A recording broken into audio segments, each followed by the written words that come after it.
پہاڑ پر گئے جس نے ان کے لیے مقرر کیا تھا، اور انہوں نے اسے دیکھ کر سیدھا کیا تو بعد میں شک کیا۔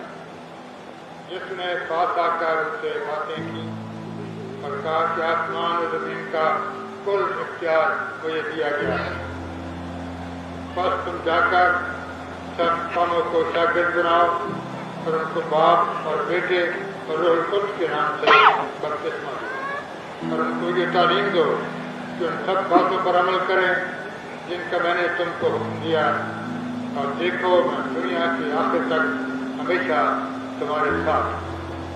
دعا کریں۔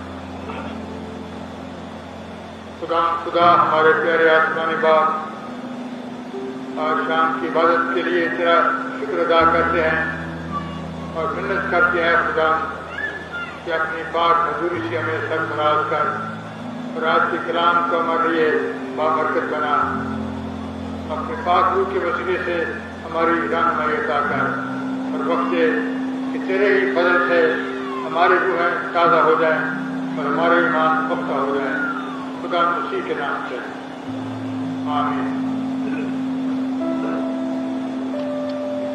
ہمارے کنونشن کا مضمون ہے، آپ کے سامنے لکھا ہے، فضیلت مسیح، اور کل ہم نے مسیح خدا کی فضیلت پر غور کیا، اس کی ذات کے بارے میں، اس کی صفات کے بارے میں، اس کی قدرت کے بارے میں بھی، اور ہم نے خدا کے کلام میں سے یہ سیکھا کہ وہی افضل ہے، اور خدا کی پاک مرضی ہے، اسے وہ نام بخشا گیا جو سب ناموں سے اعلیٰ۔ اسی سلسلہ کلام کو جاری رکھتے ہوئے کہ وہ افضل ہے اور سب سے اعلیٰ ہے اور سب سے زیادہ کامل ہے، آج یہ کہنا چاہتا ہوں کہ ہم ان الفاظ کو یاد کریں جو خدا نے اپنی زبان مبارک سے فرمائے ہیں۔ آسمان اور زمین کا کل اختیار مجھے دیا گیا ہے، آسمان اور زمین کا کل اختیار مجھے دیا گیا ہے۔ اور کل میں نے آپ سے گزارش کی کہ وہ تمام کلمات، وہ تمام باتیں جو خدا یسوع مسیح کے بارے میں لکھی گئی ہیں، اور وہ ساری باتیں جو اس کی زبان مبارک سے نکلی ہیں، ایسی ہیں کہ کسی اور انسان کے بارے میں ہم نہیں کہہ سکتے، اور نہ بنی آدم میں سے کوئی شخص اس قابل ہے کہ یہ لفظ اس کی شان میں بیان کیے جائیں۔ لوگوں نے اپنے شوق سے، اپنی عقیدت سے، اپنی رہنماؤں کے لیے اچھے اچھے لفظ چنے، لیکن خدا نے کسی شخص کو وہ نام نہیں بخشے ہیں، نہ وہ نام اور القاب دیے ہیں، نہ وہ لفظ اس قابل ہے کہ کسی انسان پر تھوپے جائیں۔ صرف ایک شخص ہے جو سب سے اعلیٰ ہے، سب سے اونچا ہے، جس کا نام اسم اعظم ہے، اور اسے وہ نام بخشا گیا ہے جو سب ناموں سے اعلیٰ، اور صرف خدا یسوع مسیح کی شان جو الہام سے بیان کی گئی ہے، جو الہامی کتابوں میں لکھا گیا ہے، جو خدا یسوع مسیح نے خود اپنی زبان سے اپنے بارے میں وہ لفظ کہے ہیں، ان کا کوئی مقابلہ نہیں۔ اور خدا یسوع مسیح کی شان کو بیان کرتے ہوئے، اس کی فضیلت کا ذکر کرتے ہوئے ہم یہ کہہ سکتے ہیں کہ مسیح خدا کا کوئی نعم البدل نہیں، اور وہ قیام خیالی میں مبتلا ہیں، میں جذباتی طور پر کہیں گے، لیکن مسیح خدا کے بارے میں وہ الہی الفاظ استعمال کرنا کسی اور کو زیب نہیں دیتا۔ اگر ہم ان تمام بیانات کو جو کتاب مقدس میں خدا کی شان کے بارے میں بیان کیے گئے ہیں پڑھتے جائیں، لکھتے جائیں، بیان کرتے جائیں، ان کی تشریح کرتے جائیں تو بہت اچھا لگے گا۔ اور ہم مبارک ہیں جو ان الفاظ کو اس شخص کے بارے میں بیان کرتے ہیں جو خدا کا اکلوتا بیٹا ہے، جو دنیا کا خالق ہے، جو خدا کے جلال کا پرتاؤ اور اس کی ذات کا نقش ہے، اور خدا جس مسیح کے بارے میں مقدس پولس کے یہ لفظ ہیں کہ سب کچھ اور سب کے لیے وہ خدا جس مسیح، وہ سب کچھ ہے اور ساری باتیں اس کے وسیلے سے ہیں، اور مبارک ہے وہ جو اس کو قبول کرتے ہیں۔ یہاں کے ورد میں ایک نہایت ضروری بیان ہمارے ایمان کے بارے میں لکھا گیا ہے کہ آسمان و زمین کا کل اختیار مجھے دیا گیا ہے، اور تم جا کر سب قوموں کو شاگرد بناؤ اور ان کو باپ اور بیٹے اور روح القدس کے نام سے بپتسمہ دو۔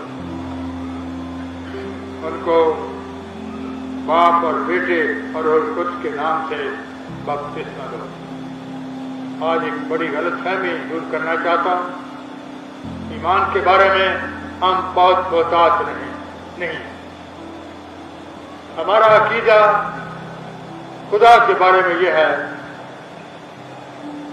جو یہاں لکھا ہے، خدا کے الفاظ میں کہا گیا ہے کہ ان کو باپ اور بیٹے اور روح القدس کے نام سے بپتسمہ دو۔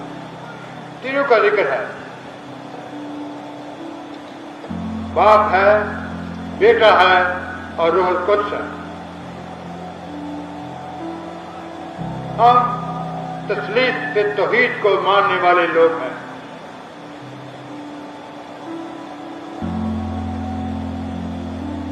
ایک بار میں ٹرین پر لاہور جا رہا تھا اپنے شہر سے،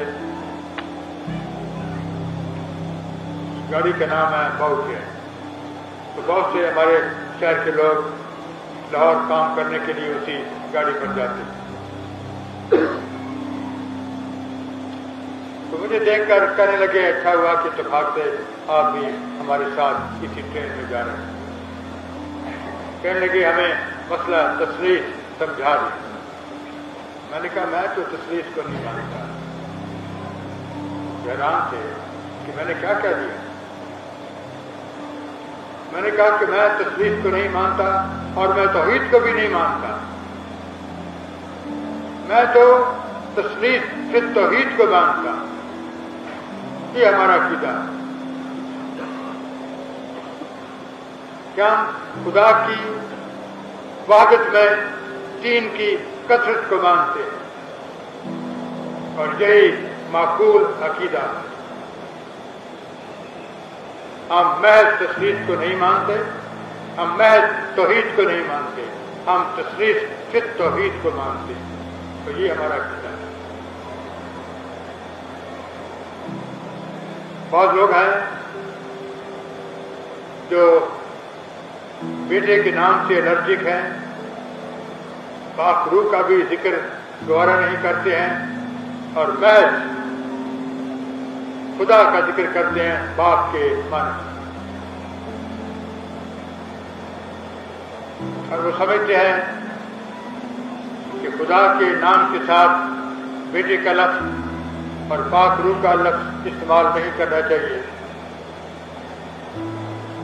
اور خدا تک ہمیں اکتفا کرنا چاہیے۔ ایسے یونیورسٹس ہیں، ایسے لوگ ہیں جو تثلیث کو، توحید کو نہیں مانتے ہیں، صرف ایک خدا واحد کو مانتے ہیں۔ اور وہ کیا ہے خدا واحد؟ جس کا کوئی مفہوم نہیں ہے، جس کی کوئی تشریح نہیں ہے، واحد کیا ہے؟ ہم نے آج تک کسی شخص کو نہیں سنا کہ وہ واحد کی تعریف کرے، اور جب تک کہ وہ تثلیث کا ذکر نہ کیا جائے گا توحید ان کے سمجھ میں نہیں آ سکے، تو بھی وہ صرف خدا کا ذکر کرنا کافی سمجھتے ہیں اور یہ کہتے ہیں کہ خدا کیا ہے، اور پھر نیگیٹو نفی تعریف اس کی کریں، خدا یہ بھی نہیں ہے، خدا یہ بھی نہیں ہے، خدا یہ بھی نہیں۔ اگر کوئی انسان کی تعریف کرے کہ انسان کی تعریف کیا ہے تو کہہ دے کہ وہ گھوڑا نہیں ہے، گدھا نہیں ہے، اس قسم کے نیگیٹو نفی تعریفیں کر کے وہ اس کی تعریف کرنا چاہتے ہیں۔ یہ کہہ دیں گے کہ وہ جنا نہیں گیا ہے، جنتا نہیں ہے، اور بس۔ تو خدا واحد کیا ہے؟ ایک انجیل نے وضاحت کی ہے، انجیل یہ بیان کرتی ہے کہ ان کو باپ اور بیٹے اور القدس کے نام سے بپتسمہ دو۔ وہ بیٹے کو نہیں مانتے ہیں، پاک روح کو نہیں مانتے ہیں، اور بعض ایسے لوگ ہیں جو خدا باپ کو مانتے ہیں، بیٹے کے نام سے بھاگتے ہیں، اور یہ کہیں گے کہ ہم صرف پاک روح کو مانتے ہیں، اور ان کی منادی کا زور صرف پاک روح پر ہے، بیٹے کا ذکر نہیں ہے۔ ہم نے کبھی ان کے زبان سے بیٹے کے بارے میں نہیں سنا، اس کی قربانی کے بارے میں اور زور لفظوں میں بیان نہیں سنا، لیکن پاک روح پر بہت زور دیتے ہیں، بہت زور۔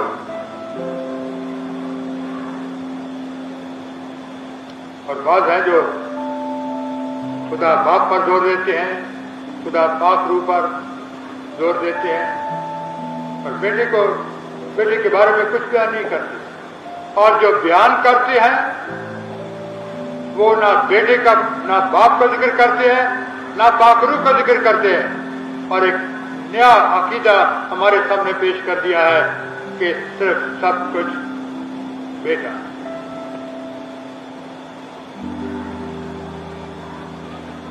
اب محض بیٹے کا ذکر کرنا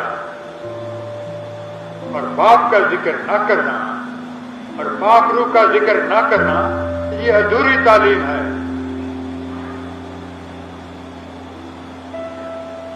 پاک تثلیث کے بغیر ہمارا عقیدہ مکمل نہیں ہوتا، اور حقیقی ایماندار وہ ہے جو خدا باپ، خدا بیٹے اور خدا پاک روح کا نام لیتا ہے، اور کہ وہ واحد خدا ہے۔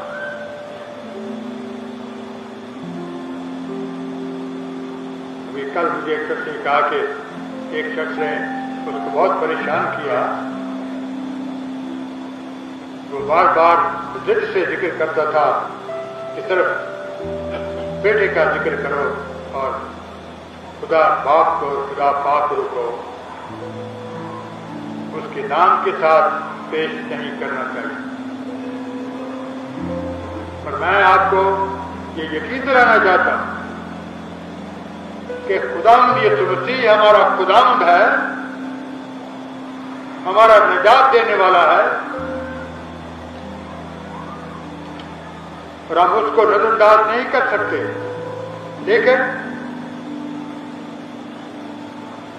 جب ہم انسان کی نجات کے بارے میں غور کرتے ہیں، کلام مقدس کی روشنی میں اس کا مطالعہ کرتے ہیں، تو انسان کی نجات کے بارے میں خدا باپ کا ذکر کرنا، خدا بیٹے کا ذکر کرنا اور خدا پاک روح کا ذکر کرنا نہایت ضروری ہے۔ اس لیے کہ خدا باپ نے گناہگار انسان کے لیے نجات کے انتظام کی تجویز کی.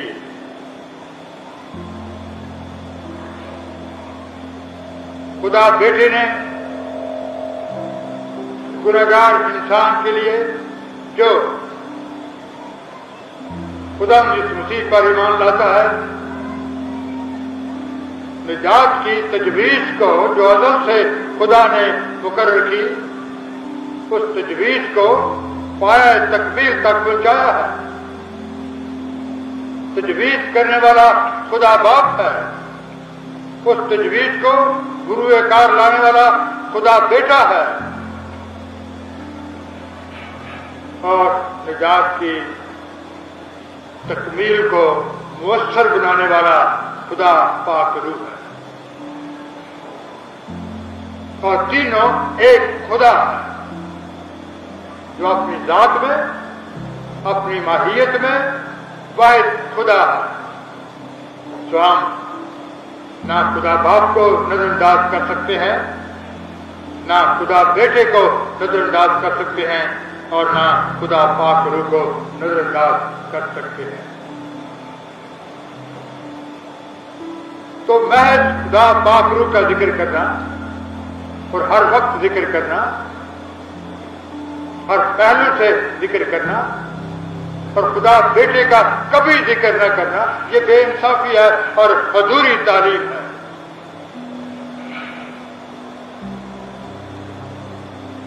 خدا بیٹے نے اپنی جان صلیب پر قربان کی ہے.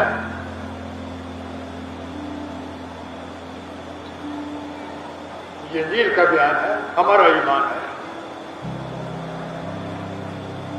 کہ وہ ہمارا نجات دینے والا ہے.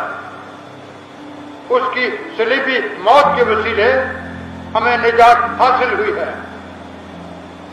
پر ہم صرف پاک روح کا ذکر کرتے ہیں اور منجی کا ذکر نہیں کرتے ہیں جو ازل سے ہمارے لیے قربان کیا گیا. تو خدا کی تجویز,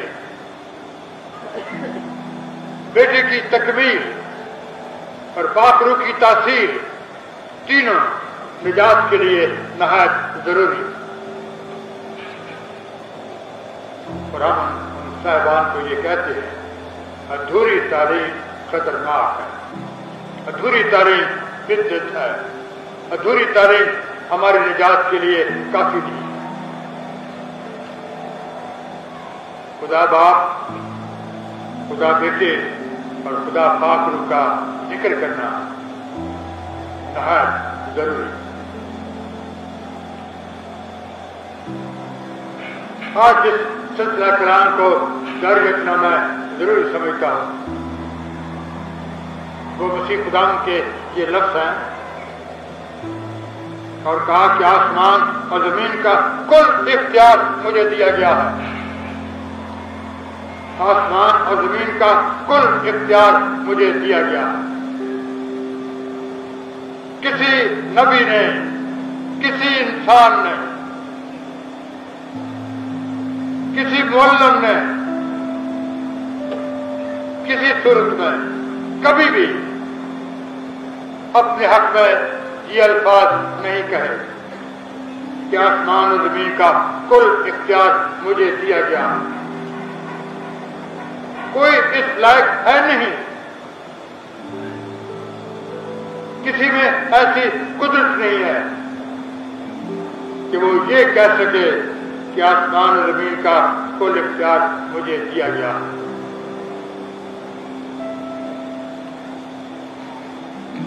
یہ شان مسیح کی ہے, یہ فضیلت مسیح کی ہے, یہ قدرت مسیح کی ہے کہ آسمان اور زمین کا کل اختیار مجھے دیا گیا ہے. خدا کے اپنے لفظ ہے کیونکہ وہی اس لائق ہے. محض لفظوں کو ایک دیر کے ساتھ بیان کرنا ہماری تسلی کے لیے کافی نہیں ہے. اور جب ہم خدا یسوع مسیح کی زندگی کا مطالعہ کرتے ہیں جس کا ذکر انجیل مقدس میں ہے تو ہمیں مسیح کے سوا اور کوئی شخص نظر نہیں آتا. صاحب اختیار، ہر چیز کا مالک، جس کو قدرت حاصل ہے. جب آپ مسیح خدا کی شان کے بارے میں پڑھتے ہیں تو ہمارے دل میں ایک تسلی ہوتی ہے، ایک اطمینان ہمیں حاصل ہوتا ہے کہ ہم ایک کمزور شخص کو اپنا خدا اور مالک نہیں مانتے. وہ قدرت رکھتا ہے اور اختیار رکھتا ہے. ابھی ہم نے مرکز کی انجیل میں سے پڑھا ہے دوسرا باب، جب ایک مفلوج شخص کو مسیح خدا کے پاس لائے اور یسوع نے ان کا ایمان دیکھ کر مفلوج سے کہا، بیٹا تیرے گناہ معاف ہوئے. تو فقیہ نے بڑبڑا کر کہا کہ خدا کے سوا کون گناہ معاف کر سکتا ہے. تو مسیح خدا نے ان کی بڑبڑاہٹ کو معلوم کیا اور یہ لفظ اپنے حق میں کہے، اس لیے کہ تم جانو کہ ابن آدم کو زمین پر گناہ معاف کرنے کا اختیار ہے. ابن آدم کو زمین پر گناہ معاف کرنے کا اختیار ہے. دنیا کا سب سے مشکل کام. اب یہ شخص لائے ہیں ایک مفلوج کو، تو خدا نے ان سے کیا کہا؟ کیا یہ کہنا آسان ہے کہ تیرے گناہ معاف ہوئے، یا یہ کہنا آسان ہے کہ اپنی چارپائی اٹھا اور چل؟ کون سی بات آسان ہے؟ ان دونوں میں سے کوئی بھی آسان بات نہیں. نہ یہ کہنا آسان ہے کہ اپنی چارپائی اٹھا اور چل پھر، اور نہ یہ کہنا آسان ہے کہ تیرے گناہ معاف ہوئے. تو کون صاحب اختیار ہے؟ وہ صاحب اختیار ہے جس کے پاس دونوں کا اختیار ہے، جو یہ کہہ سکتا ہے تیرے گناہ معاف ہوئے، اور یہ بھی کہہ سکتا ہے کہ اپنی چارپائی اٹھا اور چل پڑے. یہ قدرت، یہ اختیار صرف ایک شخص کے پاس ہے، اور اس کا نام خدا یسوع مسیح.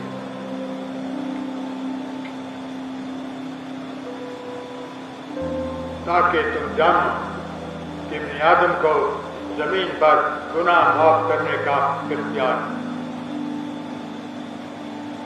کسی انسان کے بارے میں الہامی تاریخ میں یہ لفظ نہیں کہے گا، کوئی نبی کیوں نہ ہو.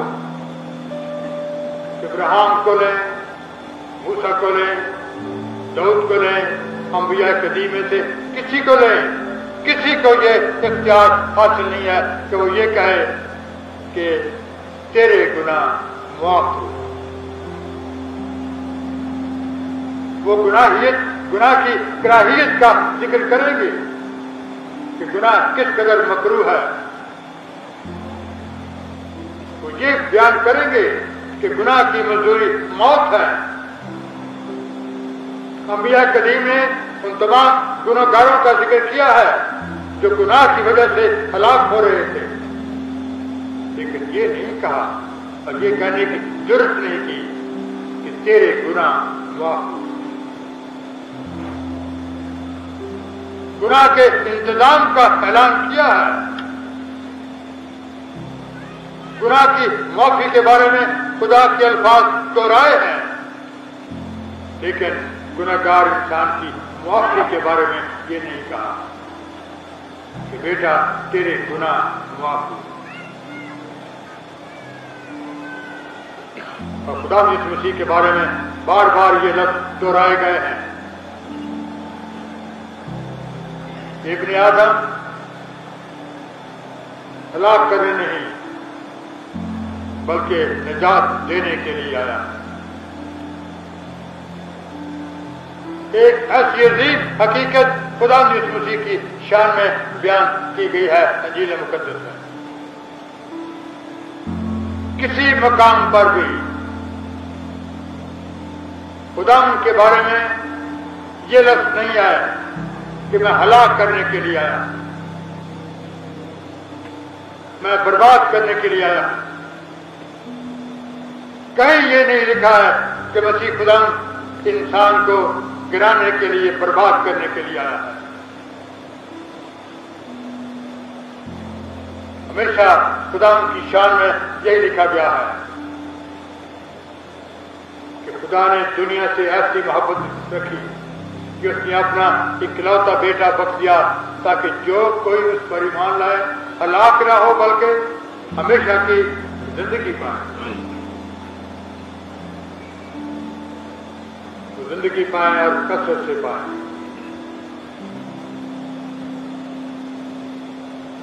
اور یوحنا کی انجیل میں، یوحنا کے پہلے خط میں بار بار اس حقیقت کو واضح کیا گیا ہے کہ خدا نے ہم سے محبت کی ہے۔ اور محبت اس میں نہیں ہے کہ ہم نے اس سے محبت کی ہے، بلکہ محبت اس میں ہے کہ خدا نے ہم سے محبت کی ہے اور ہمارے گناہوں کے کفارے کے لیے اپنے بیٹے کو دے دیا۔ اور مقدس یوحنا یہ کہتا ہے اپنے پہلے خط کے 5ویں باب میں کہ جس کے پاس بیٹا ہے اس کے پاس زندگی ہے، اور جس کے پاس خدا کا بیٹا نہیں اس کے پاس زندگی بھی نہیں۔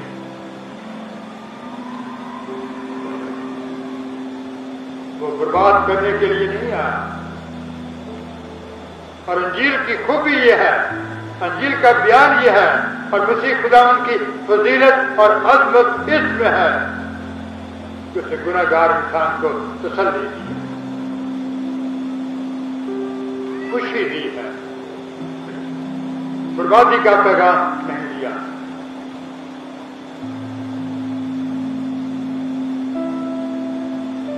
خداوند یسوع مسیح جب زکئی کے گھر میں آئے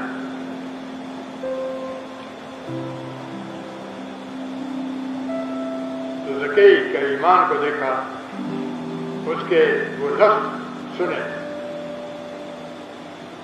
تو خدا نے اس کو یہ نہیں کہا یہ ناممکن ہے،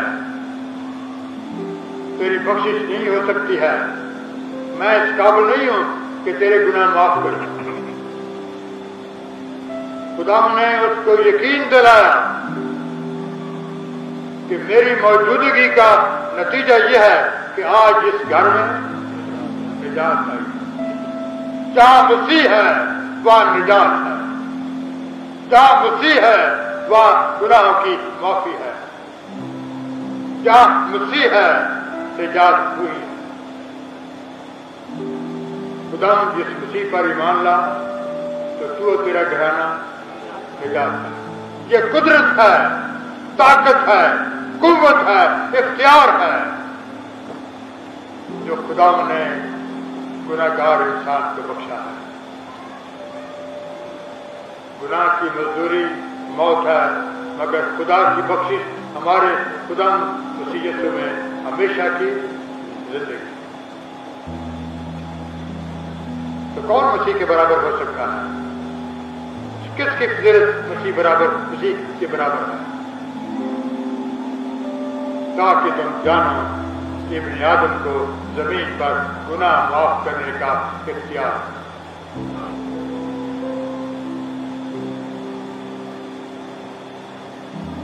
خدا یسوع مسیح نے اپنی زمینی زندگی میں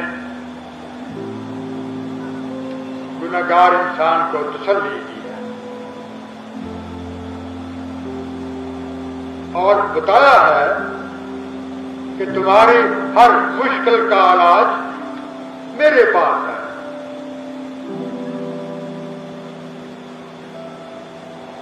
مرکز کی انجیل کے 4 باب اور 5 باب میں ایک مسلسل بیان آتا ہے